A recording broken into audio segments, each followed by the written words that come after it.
Baik. Sekarang udah nampak ya slide saya? Oke, baik. Terima kasih. Saya mulakan lagi macam review sedikit lah ya. Bismillahirrahmanirrahim. Assalamualaikum warahmatullahi wabarakatuh. Alhamdulillahirabbil alamin. Wassalatu wassalamu ala asrafil anbiya'i wal mursalin. Habibana wa nabiyyana Muhammadin sallallahu alaihi wasallam wa ala alihi wa ashabihi wa man tabi'ahum bi ihsanin ila yaumiddin wa ba'd. Qala Allah Ta'ala fi kitabihil karim. A'udzu billahi minasyaitonir rajim. Laqad ahsahum wa addahum adda. Waqala Rasulullah sallallahu alaihi wasallam wa innal kadhiba yahdi ilal fujur wa innal fujura yahdi ilan nar wa inna rajula la yakdzibu hatta yuktaba kadzaban. Amma ba'd fa inna asdaqal hadis kitabullah wa khairal huda hudan nabiyyu sallallahu alaihi wasallam. Alhamdulillah, syukur kepada Allah Subhanahu wa taala yang telah memberikan kepada kita kenikmatan iman, Islam dan juga ihsan. Kemudian salawat dan salam sama-sama kita panjatkan kepada junjungan alam Habibana wa Nabiyana Muhammadin sallallahu alaihi wasallam, kepada seluruh ahlul baitnya, para sahabatnya, serta orang-orang yang senantiasa mengikuti jejak sunnahnya hingga akhir zaman. Saya ucapkan terima kasih kepada seluruh mahasiswa di Muhammadiyah Islamic College Singapura, masih di mata kuliah saya pertemuan yang second session, di pertemuan yang kedua yaitu statistik. Kita sudah mengenal tadi apa yang kita pahami terkait dengan statistik. Ada dua. Pertama adalah statistik, atau statistik, dan yang kedua adalah statistika. Kalau statistik itu adalah information, ataupun informasi yang nampak dalam bentuk numbers ataupun angka. Sementara statistika itu adalah ilmu yang mempelajari tentang statistik, tentang bagaimana menghasilkan laporan ataupun statistik report, ya. Jadi ada statistik, ada statistika, ya. Kenapa kita mesti belajar statistik, ya? Karena untuk memahamkan supaya kita boleh paham dengan satu data yang lebih simple, ya, yang lebih simple. Jadi tak perlu kita buat panjang naratif, ya, ataupun juga kualitatif, ya. Cukup dengan kita boleh tengok daripada mungkin diagram, ya, ataupun juga pie chart, ya, dan lain sebagainya, itu udah nampak ada data di sana, ya.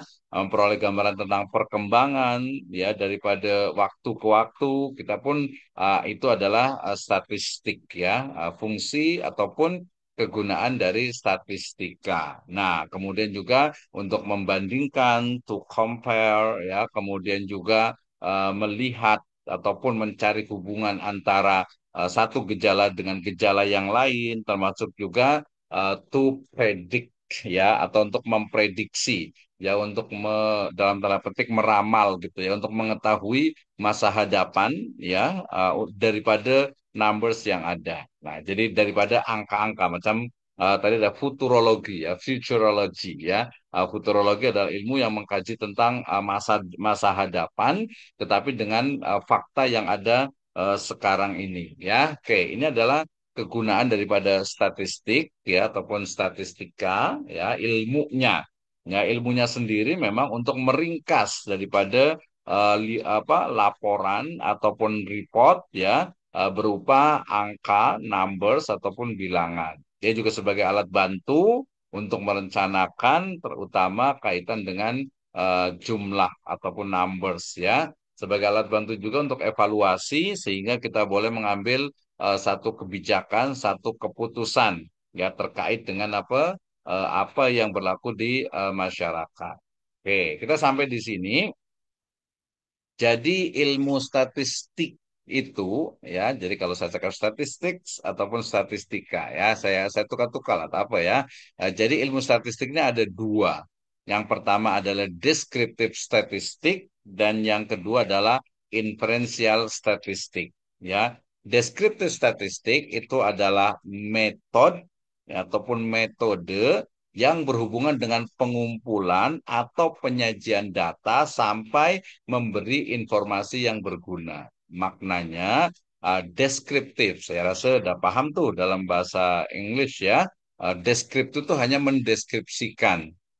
Jadi bila kita nak tahu pasal statistik ya, jumlah daripada Muslim di Singapura, maka saya mulai daripada survei ya, survei ataupun juga bertanya ya, bertanya kepada mungkin bagian yang ada di government berapa Muslim yang ada di Singapura. Lepas itu kita catat ya, kita type dan kita sajikan. Oh, Muslim di Singapura itu sekian, lelakinya sekian, perempuannya sekian, pendidikan yang degree sekian, yang master sekian, sekian ini maknanya ada jumlah lah ya. Kemudian yang PhD sekian, kemudian yang bekerja, ya, yang bekerja, yang beraktiviti di government sekian, yang mungkin dia educator atau mungkin juga businessman sekian. Nah, itu sampai di situ sahaja. Itu deskriptif, ya. Jadi dia tak ada interpretatif, ya, tidak ada interpretatif. Maknanya ya sudah macam itu aja data yang ada tanpa perlu kalau macam ini kalau lelaki lebih banyak macam mana nih? Kalau umpamanya ternyata Muslim di sana itu, dah master, dah degree, ini macam mana nih? Dah pintar-pintar, dah pandai.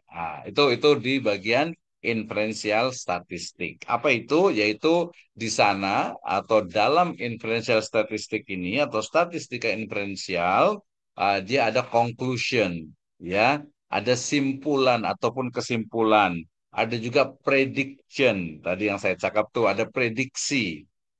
Bila macam bila tingkat ataupun level education, level pendidikan daripada Muslim di sana itu apa master dan PhD, so berarti quality daripada masyarakat tuh akan lebih baik. Nah, itu contoh saja ya. Estimation, estimasi, maknanya juga jadi kehadapannya itu macam mana estimasinya ya. Nah, itu berarti kalau deskriptif itu hanya mendeskripsikan data ya, sementara inferensial dia interpretatif daripada data yang ada. Nah, deskriptif statistik dan inferensial statistik. Nah, ini tadi udah cakap nih. Jadi ini contoh-contoh statistik tuh macam ini. Tadi saya udah explain ya, saya rasa udah cukup clear. Ini hanya contoh ya, contoh saja. Jadi ini grafik pengunjung pada suatu website. Ini statistik ya. Jadi statistik itu macam ini. Jadi dia ada informasi, ya dia ada information, tapi dalam bentuk numbers ya. Ini 340, 260, 180, 100. Nah, ini kan udah nampak. Jadi kita tak perlu apa buat macam di hari keempat sampai dengan 10 ini ada 20. Keempat sampai 12 ada tak macam itu. Kita perlu hanya tengok daripada histogram ini saja itu udah nampak. Ya, ini juga yang pie chartnya juga sama. Ini juga sama dengan kita poligon ini, kita akan tahu, oh ini peningkatan daripada macam ini jumlah ya ataupun numbers daripada macam pelajar ke student ke atau mungkin juga daripada masyarakat yang ada. Ini juga sama nanti. Ini kita akan cakap pasal kalau kita ada quiz ya. Kemudian kita nak tahu pasal quiz score-nya dia menggunakan stem or kita sebutnya dengan stem or cell ya. Leaf ya, stem and leaf diagram ya. Ini untuk yang objeknya juga sama. Ya ini contoh statistik. Nah, baik. Tadi kita juga sudah paham tentang apa data. Jadi statistik ini kan dia mengumpulkan, collecting data. Data itu apa? Data itu adalah information atau keterangan yang benar dan nyata. Ya, ini pluralnya adalah datum. Ya, datum sendiri adalah keterangan ataupun informasi, ya, information yang diperoleh dari suatu pengamatan.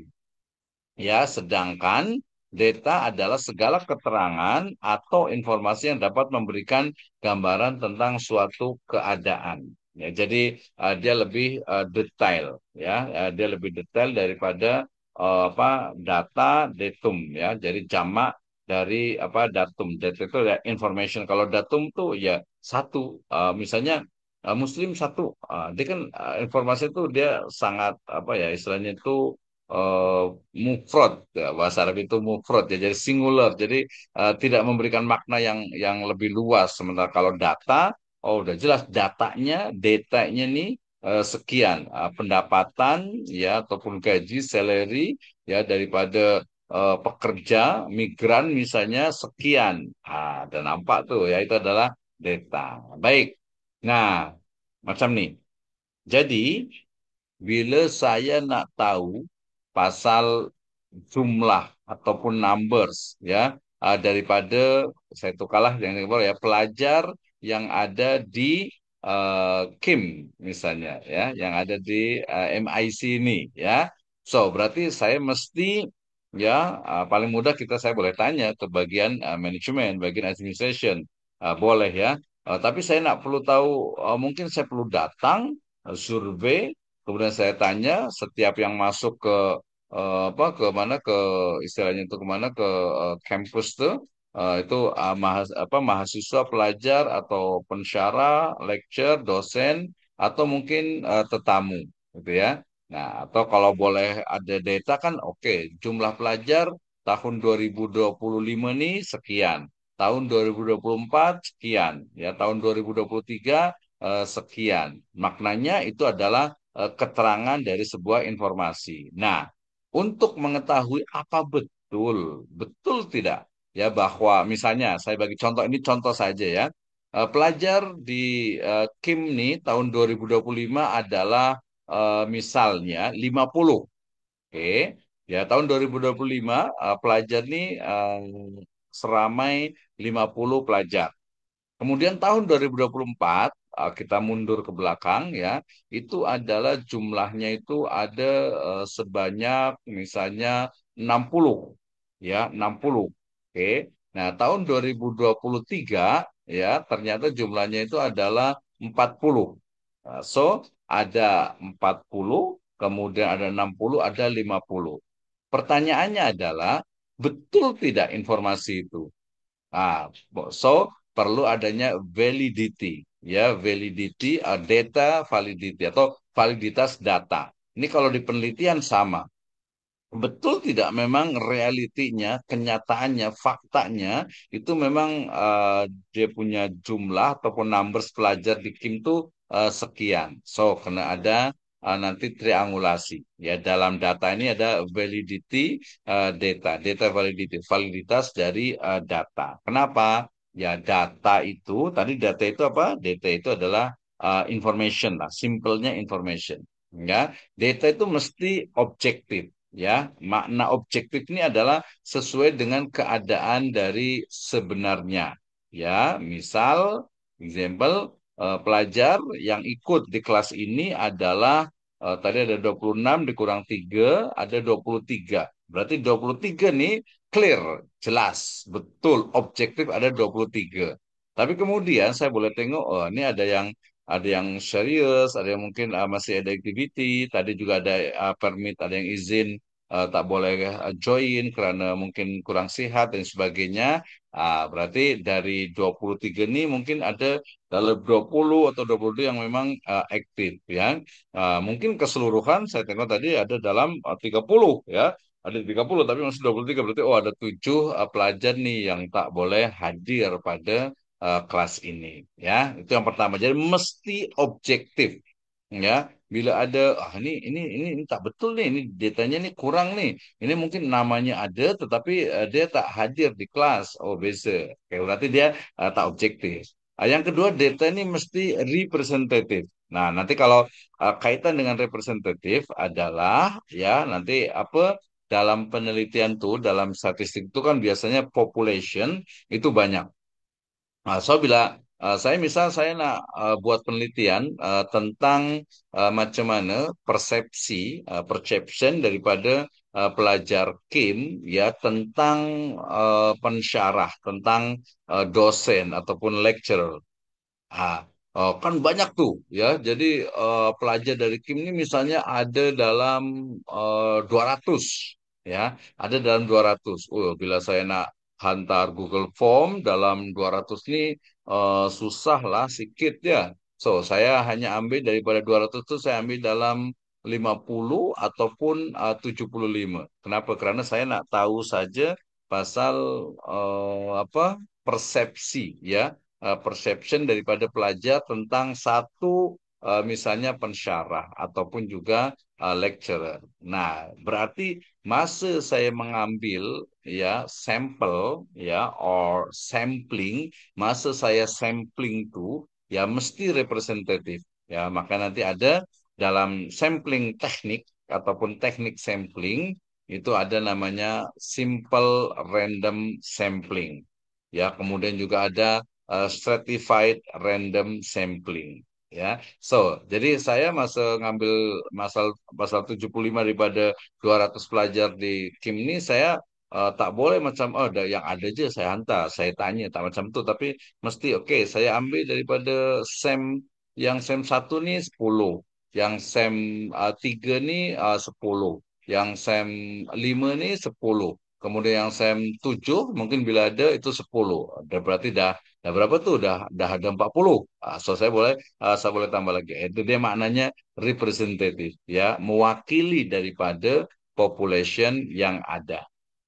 Saya sedang bicara pasal macam mana data itu dia valid. Salah satunya melalui yang kedua yaitu representatif. Nah, yang ketiga adalah data ini dia mesti update. Nah, ini penting nih ya. Update maknanya bila pelajar di sini ada 30, ini udah diupdate belum nih? Ya, betul tidak 30? Atau mungkin yang satu mungkin dia ada cuti ke, atau mungkin yang satu mungkin kurang sihat, atau mungkin dah tak ada. Itu dia mesti mesti update supaya betul-betul valid. Itu ya, jadi validity. Sama bila saya nak buat riset, nak buat penyelidikan, misalnya jumlah misalnya apa yang visitor yang datang daripada Singapura ke Batam misalnya, kan?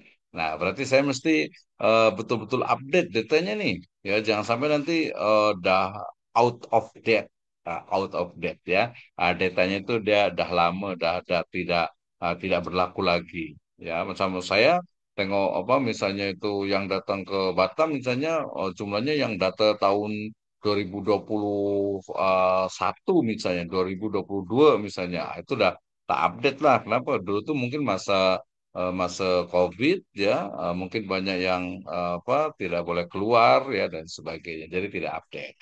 Yang keempat ada data nih dia mesti relevan dengan masalah yang akan dipecahkan. Misal ya, saya nak buat survei pasal kemampuan daripada Muslim di Singapura untuk membaca ya Al-Quran, ya kan? Nah, so berarti kan apa responden ya, responden yang saya guna ini adalah memang Muslim yang di Singapura, mungkin yang asli daripada Singapura, bukan yang buruh migran gitu ya, dan sebagainya, bukan. Kalau buruh migran ada tak relevan ya karena berbeza, atau mungkin ada tetamu ke ya, atau mungkin juga dia hanya ya tidak bukan apa bukan permanent resident misalnya.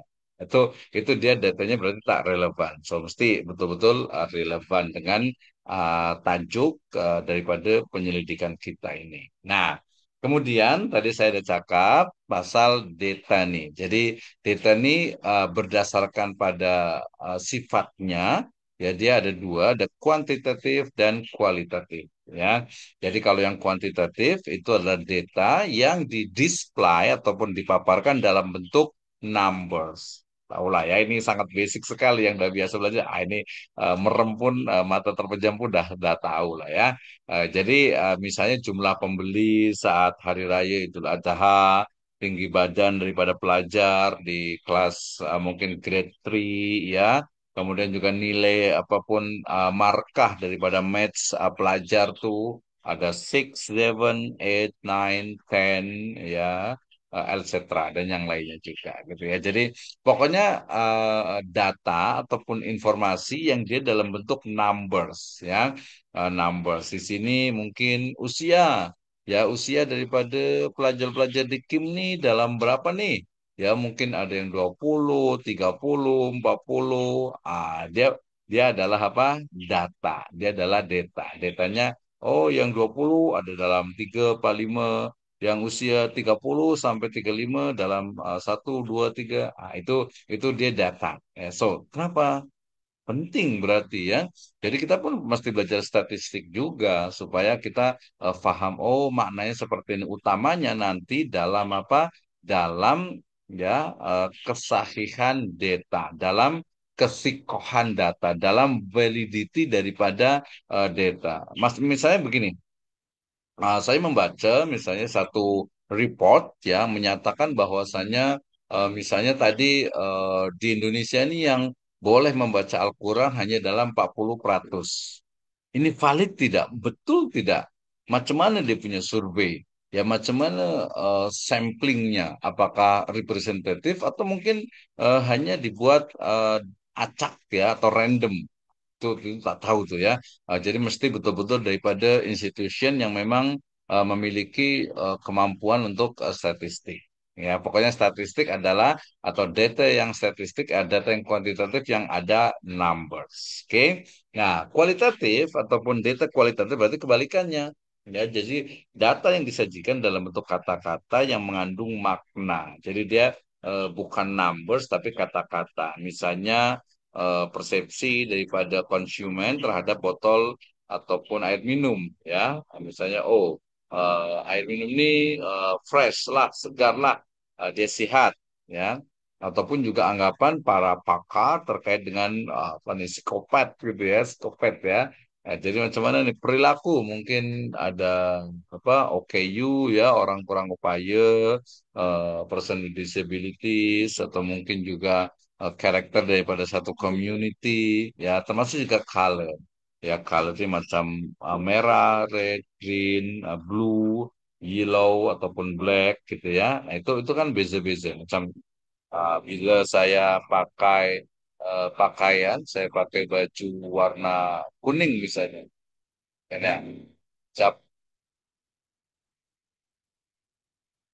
Oke, lanjut ya.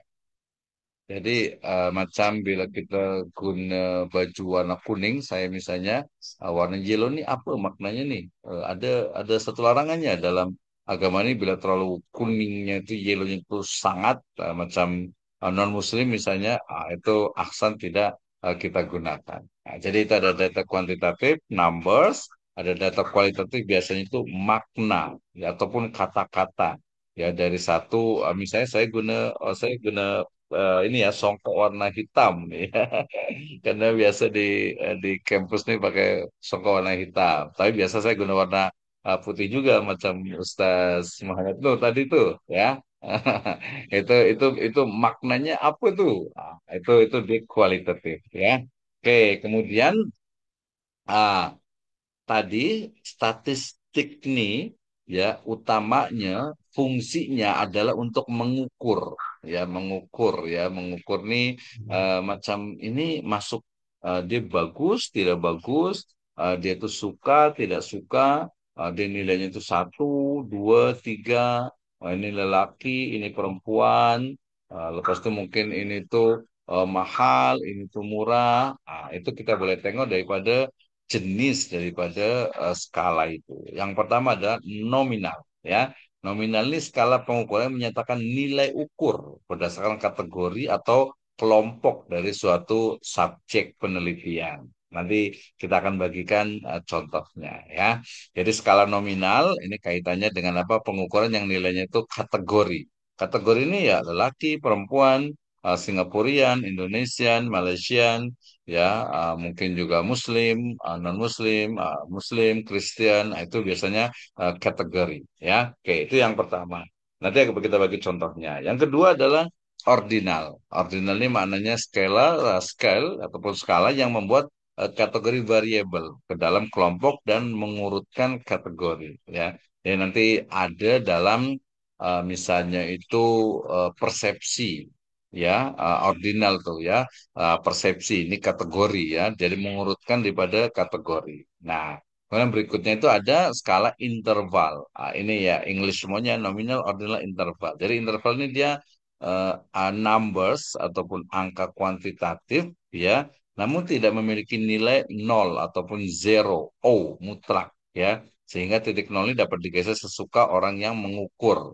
Ya, misalnya ada tahun, kemudian juga derajat Celcius ya, suhu tubuh kita, ya, atau mungkin panas daripada apa air yang apa sih namanya itu yang mendidih gitu ya, yang panas gitu kan ya, ataupun juga apa dingin, salju itu, ice itu, dia dalam berapa derajat Celcius ya. Kemudian yang keempat adalah skala ratio. Ratio ini maknanya dia kuantitatif, dia numbers yang memiliki nilai nol mutlak dan tidak dapat digeser sesukanya. Jadi misalnya suhu dalam Kelvin, ada panjang sentimeter ataupun meter ya, ataupun jumlah daripada massa. Jadi dia rasional. Jadi dia rasional daripada jumlahnya. Nah, itu nanti dari skala pengukuran. Kenapa ini kita belajar, kita ulang-ulang nanti ini, karena nanti di statistik ini kita akan tahu, macam saya mau membuat penyelidikan. Penyelidikan misalnya macam ini, ya. Jadi pengaruh, ya, pendidikan orang tua atau pengaruh lingkungan keluarga terhadap kemampuan membaca Al-Quran pelajar. Jadi macam pelajar-pelajar di madrasah ataupun di sekolah rendah, dia boleh membaca Al-Quran ini apa saja yang memengaruhi ya, daripada dia itu boleh cepat baca Al-Quran. Mungkin ya biasanya itu ya daripada IQ, daripada kecerdasan dia. Ya, tapi lingkungan daripada apa keluarga pun mempengaruhi. Ya, juga nanti dari apa misalnya itu metode yang digunakan. Ya, kemudian juga ustaznya, kemudian kemudian juga mungkin nanti tempatnya, atau mungkin teman-temannya, kawan-kawannya masa belajar tuh. Itu dia akan memengaruhi, ya. Demikian juga misalnya daripada tadi yang saya cakap tuh mufasir ataupun makna, ya, masa seorang muslim itu membaca Al-Qur'an. Kemudian dia ingin apa memaknai ataupun menafsirkan Al-Quran. Nah, biasanya dia banyak dipengaruhi oleh input ataupun pemikiran yang dia dapatkan daripada background pendidikan, keluarga, lingkungan, organization, community, guru, buku bacaan dan lain sebagainya. Ya, jadi itu pasti ada istilahnya itu skala nominalnya. Oke, next. Saya rasa ini agak sedikit mengganggu. Ini saya keluar saja yang ini ya, supaya tidak mengganggu. Baik, kita lanjutkan. Nah, dalam nanti kita akan bagi contohnya. Yang penting kita pahami dulu. Jadi dalam apa tendensi sentral atau dalam cara cara mengukur, ya, cara mengukur daripada jumlah nilai data ini, biasanya itu ada min, rata. Nah, tahulah ya tadi, makanya kalau orang itu selalu berbuat baik macam itu, selalu berbuat baik itu biasanya nanti dia itu akan menjadi disebutnya dengan orang baik karena memang seringnya dia melakukan itu ya. Nah, itu namanya dengan apa? Dengan modius atau mode biasanya itu ya. Oke, pertama daripada ukuran tendensi sentral ini ada pertama mean ya, artinya rata-rata ataupun rata dari jumlah value ataupun nilai, ya, jumlah data, nilai data dibagi dengan banyaknya data. Jadi kita boleh tahu di sini misal nih ya, mungkin salah ya. Bila saya tidak cakap, oh, usia daripada pelajar yang ikut kelas ini rata-rata nih, ratanya minnya itu adalah berapa nih? 30, 35. Saya rasa itulah reratanya, minnya gitu ya. Kemudian modiusnya adalah nilai ataupun marka yang mempunyai frekuensi kemunculan tertinggi. Oh, dari rata 30, 35 ini ternyata yang usia yang paling banyak nih 28 dengan 32 misalnya. Itu adalah mode ataupun modus kalau di dalam bahasa Indonesia ya. Yang ketiga adalah median ya, ya adalah rataan antara dua nilai yang terletak di tengah dan jika jumlah data ganjil maka nilai median berada pada urutan tengah. Jadi kita hanya ingin mengetahui yang paling mudah macam nih.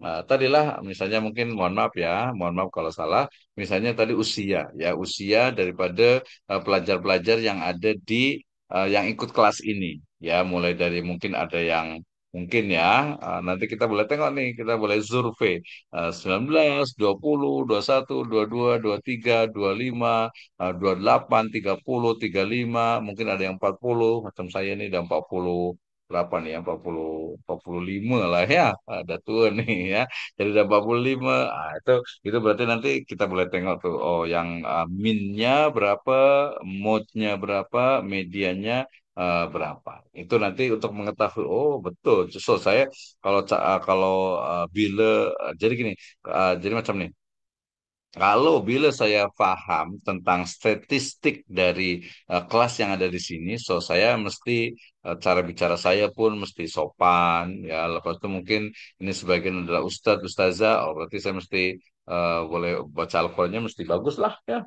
Jangan sampai salah baca nih, malu nih kalau salah nih bacanya nih. Macam itu ya. Tapi kalau dari usia, oh usianya rata-rata di atas 30 nih. Jadi bolehlah aku nanti dari background pendidikannya, ya ini walaupun ini adalah degree walaupun ini S1 tapi beberapa ada pelajar yang memang sudah degree mungkin di bidang lain bidang ya ada juga dulu waktu mas saya mengajar tahun 2021 ya masa ke Singapura itu ada yang dah master malah dah PhD tapi nak belajar pasal agama di Kim nih saya rasa itu pun saya mesti paham lah ya contoh ya sama tadi yang udah belajar kan sama tuh, ini sangat sangat apa ya, sangat basic sekali. Baik.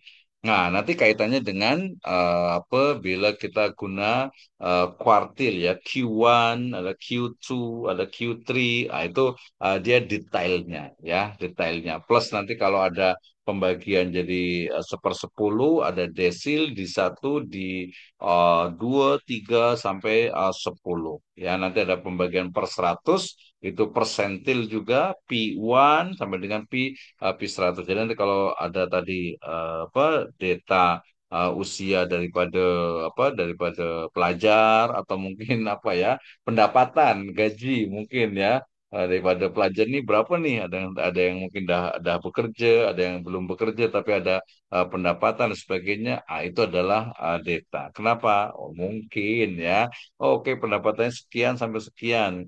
Ini nanti bisa menentukan loh. Berarti untuk bayar di Kim nih sekian dah cukup nih. Itu example saja, contoh saja gitu ya. Nah, pendapatan, kemudian nanti keluarga dan lain sebagainya itu pentingnya statistik. Jadi yang paling penting tadi adalah kenapa kita belajar statistik itu bisa untuk memprediksi ya prediction ya kemudian juga estimation ya tadi estimasinya kan oke pendapatannya sekian berarti kalau misalnya kalau untuk finance ya di saya kebetulan juga ada training untuk apa family finance ya keuangan keluarga. Jadi kalau pendapatannya sekian berarti mestinya untuk makan sekian untuk keperluan keluarga sekian untuk mungkin saving sekian untuk mungkin jalan-jalan ya rikla ya sekian. Dia ada estimation ada pentingnya kita memahami jumlah itu. Kalau tak paham macam mana nak kita ambil keputusan. Gitu ya. Jadi ini nanti ada apa kuartil ada kemudian desil, ada persentil. Saya rasa ini sangat apa theoretical sekali ya. Oke, ini rata juga sama untuk mengetahui U-nya itu jadi sigma X dibagi N. N itu biasanya adalah apa hasil daripada data observasi ya, population biasanya itu ya.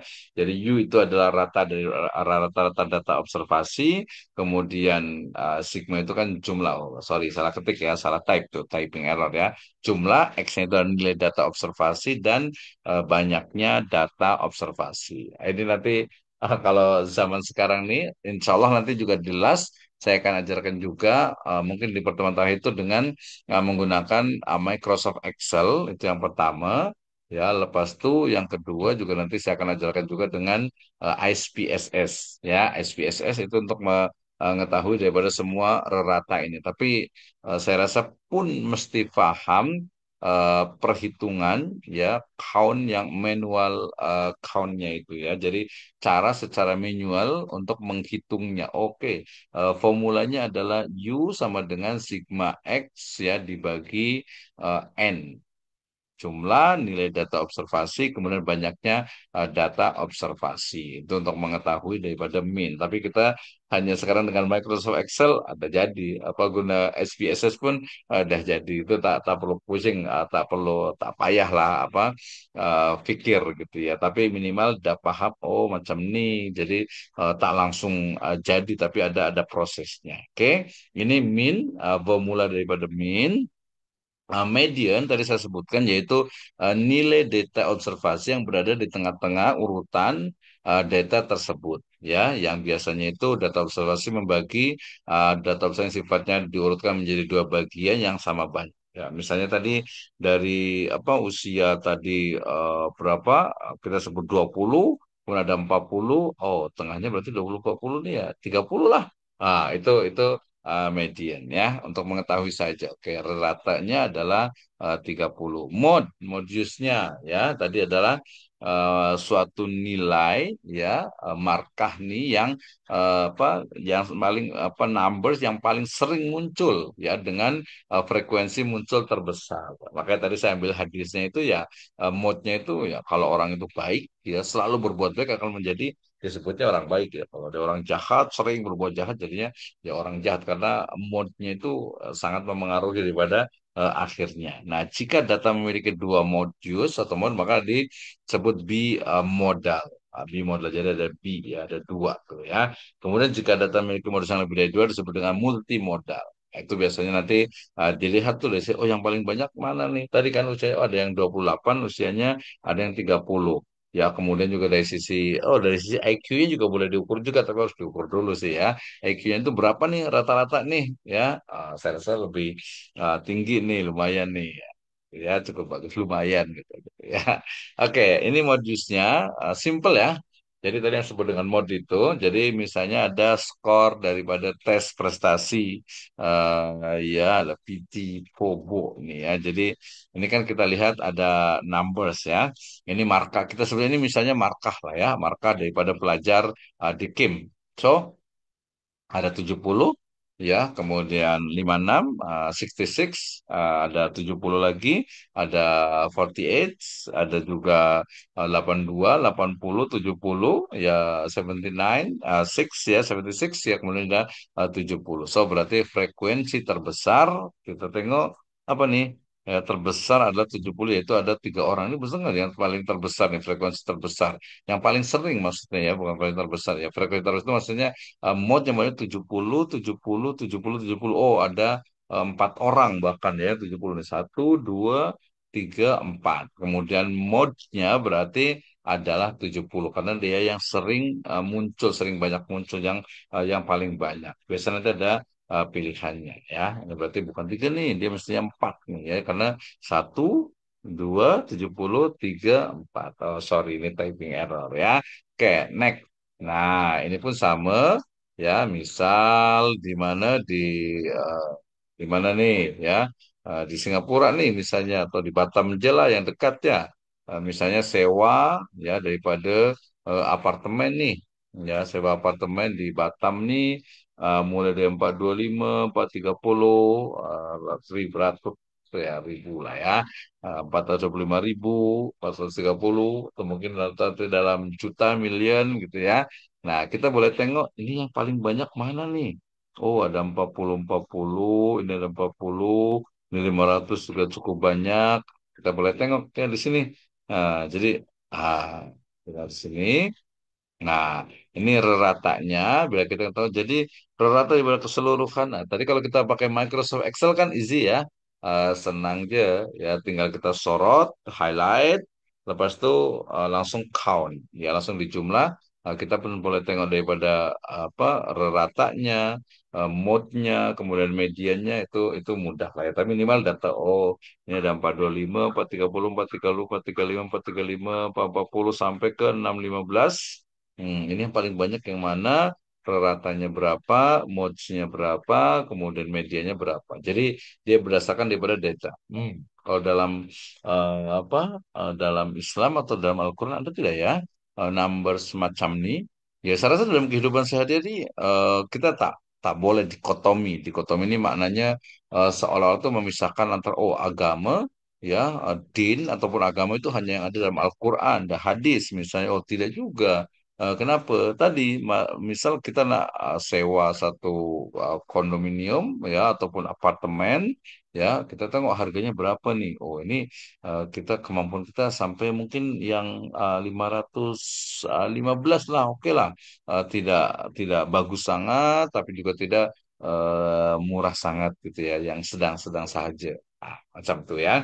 Oke, ini untuk data sampel sewa bulan apartemen. Jadi datanya macam ini. Lepas itu kita boleh tengok daripada mode, mediumnya, mediannya, kemudian juga daripada istilahnya itu apa reratanya juga. Oke. Nah, ini untuk tadi yang saya sebut dengan apa? Formula daripada min ya x cap sama dengan sigma x1 apa akar i atau i dibagi n sama dengan nanti dihitung aja tuh 34, fasil 356 per dibagi 70 ternyata reratanya daripada data sebelumnya ini adalah 490,80 ya. Nah, ini berarti oh dia ada di sini nih antara 49 di sini ini reratanya. Itu apa minnya. Kemudian nah sampai di sini langsung dari awal tadi statistik sekarang kita bicara tentang metode statistiknya ya. Metode statistiknya. Tenang saya kuat ini ya. Jadi tadi udah belajar ilmu statistik, data statistik, kemudian istilah-istilah yang ada dalam ilmu statistik. Sekarang kita belajar tentang metode statistika. Jadi metode statistika ini yang pertama itu ada eksperimen. Saya rasa sudah paham semuanya. Eksperimen ini adalah tajribi ya atau metode uji coba. Apa itu eksperimen? Metode penelitian yang bertujuan untuk menjelaskan hubungan sebab akibat, ada kausalitas, ada causality. Ya tadi misalnya ibu yang solehah gitu ya, biasanya akan menurunkan anak yang soleh dan solehah gitu ya. Kalau di istilahnya itu apa? Buah itu jatuh tidak akan jauh dari pohonnya. Gitu ya. Kecuali kalau yang buahnya itu hanyut ya di sungai. Itu jauh gitu ya. Oke, jadi itu sebab akibat. Nah, ini penting kalau menurut saya. Misalnya kalau di dalam Al-Quran itu kan kalau dalam pernikahan kan tungkihu ya. Tungkihu tungkahu ya, tungkihul mar'ah bil arba gitu ya. Jadi seorang perempuan itu dinikahi karena empat hal ya. Karena ada empat. Pertama apa? Karena kecantikannya, karena nasabnya, karena mungkin dari sisi kekayaannya, dan yang keempat, yang last itu adalah karena agamanya. Jadi ada empat tuh. Jadi apakah akan berpengaruh? Ya, saya rasa hipotesisnya itu ya akan ada pengaruh ya. Boleh jadi ya mungkin dari sisi apa dari sisi misalnya kecerdasan ya kalau masih kaitan dengan menikah juga ada sabda dari Nabi Muhammad SAW beliau mengatakan apa tazawwaju tazawwaju tazawwaju mada al wadud wal walud gitu ya nikahilah olehmu para lelaki itu perempuan yang apa yang subur lagi penyayang subur itu yang banyak anaknya gitu ya. Kenapa tuh gitu ya ya nanti pasti ada sebabnya karena apa Rasul SAW itu menyukai apa agar umatnya itu kasrah agar menjadi jumlahnya banyak akan dibanggakan. Tapi tadi kaitannya dengan sebab akibatnya. Jadi eksperimen itu ya uji cobalah, paham lah ya eksperimen itu. Misalnya kalau eksperimen itu mudah. Kalau di Al-Quran misalnya saya punya pelajar masih sedang menulis apa tesis terkait dengan misalnya penggunaan metode dalam membaca Al-Quran.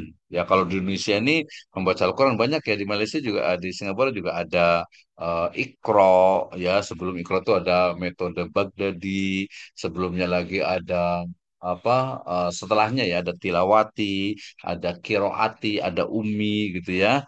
Kemudian kalau di Singapura ini kalau yang baca Al-Quran itu saya sempat dengan kawan yang di kawan di sana itu dengan apa yang sistem live apa live ya, live-nya itu cara baca Al-Qurannya di YouTube saya ada tuh apa untuk pembelajaran itu, untuk terutama untuk madrasah madrasah separuh masa ya untuk belajar Al-Quran. Jadi kita ingin tahu metode mana sebenarnya yang paling bagus. Nah, itu dia menggunakan eksperimen. Ya, menggunakan eksperimen. Metode belajar bahasa Arab, metode kalau bahasa Arab berarti mulai dari zaman dulu tuh ada Al-Arabiyah Linasiin, ada Al-Arabiyah Baina Yadaik. Sekarang ini ya, sebelumnya lagi banyak sekali metode-metode dalam membaca, dalam memahami atau dalam belajar bahasa Arab misalnya gitu ya. Dalam tadi baca Al-Quran, kemudian belajar nahu sorofnya gitu ya. Nah itu banyak metode. Untuk mengetahui mana metode yang tepat ya pakai eksperimen. Jadi eksperimen itu bukan hanya biologi, ya bukan hanya mungkin sosiologi gitu ya, tapi juga dalam agama Islam. Metode juga sama. Kalau saya ngajarnya ngomong terus begini, capek nih ya, nggak denger nih ya. Nanti apa akan bosen ini, maka nanti kita kasih tanyakan satu-satu. Oke ya, tapi nanti saya jelaskan dulu dikit lagi. Eksperimen ya tadi adalah metode penelitian yang bertujuan untuk menjelaskan hubungan sebab akibat atau kausalitas antara satu variabel dengan yang lainnya. Nanti biasanya variabel X dengan variabel Y. Untuk menjelaskan to explain ya correlation apa hubungan kausalitas, maka peneliti harus melakukan kontrol dan pengukuran yang sangat cermat terhadap variabel-variabel yang variabel-variabel penelitiannya. Jadi eksperimen itu ya uji coba, ya uji coba. Cara misalnya mengajarkan anak yang efektif itu seperti apa gitu ya. Cara belajar supaya efektif itu seperti apa sih gitu ya. Cara membaca Al-Quran biar cepat itu bagaimana metodenya. Cara mengetahui misalnya ilmu statistik, cara untuk mengetahui terjemah Al-Quran, bahasa Arab gitu ya. Nah, itu caranya. Itu eksperimen. Jadi dia diuji coba ya diuji coba. Oke, yang kedua ada survei ya ini juga dalam English ya survei. Metode penelitian yang menggunakan kuesioner. Kuesioner ya English juga sebagai instrumen utama dalam mengumpulkan data. Nah, ini jadi tidak hanya tadi kualitatif, kuantitatif juga penting. Kenapa? Karena kita ingin tahu ya, misalnya kalau di sini, oh tadi belum cerita ya pasal apa pekerjaannya gitu ya. Kalau pekerjaan misalnya sebagai cikgu, ya sebagai teacher, ya sebagai guru ataupun dosen, kita mesti paham ya pelajar-pelajar kita nih macam dia itu dari background keluarganya macam mana, kemudian kemampuan daripada belajarnya, kemudian learning style-nya, gaya belajarnya, apakah dia mungkin dari apa vision ya dari atau mungkin dia juga apa auditory ya atau mungkin juga kinestetik ya itu bisa dilihat tuh dan itu bisa mengambil kita gunakan untuk oh dia ternyata visual nih dia lebih suka tengok gambar dia tengok daripada mungkin apa diagram apa video oh, dia visual atau ada mungkin yang lebih daripada suara misalnya di auditori misalnya itu pun uh, mesti kita pelajari kita survei ya kita survei tadi saya sudah survei bahwa ya mungkin dari 8 orang ini 2 orang yang dah pernah belajar statistik ya 2 atau 3 ya. Berarti ya ya udahlah dari dasar saja tak apa ya. Jadi kita belajar statistik. Oke. Metode statistika lebih tepatnya metode untuk memahami apa satu objek penelitian bisa eksperimen bisa survei. Ya, nanti kita akan belajar tentang eksperimen dan survei ini di pertemuan yang pertama statistik di tahun 2025.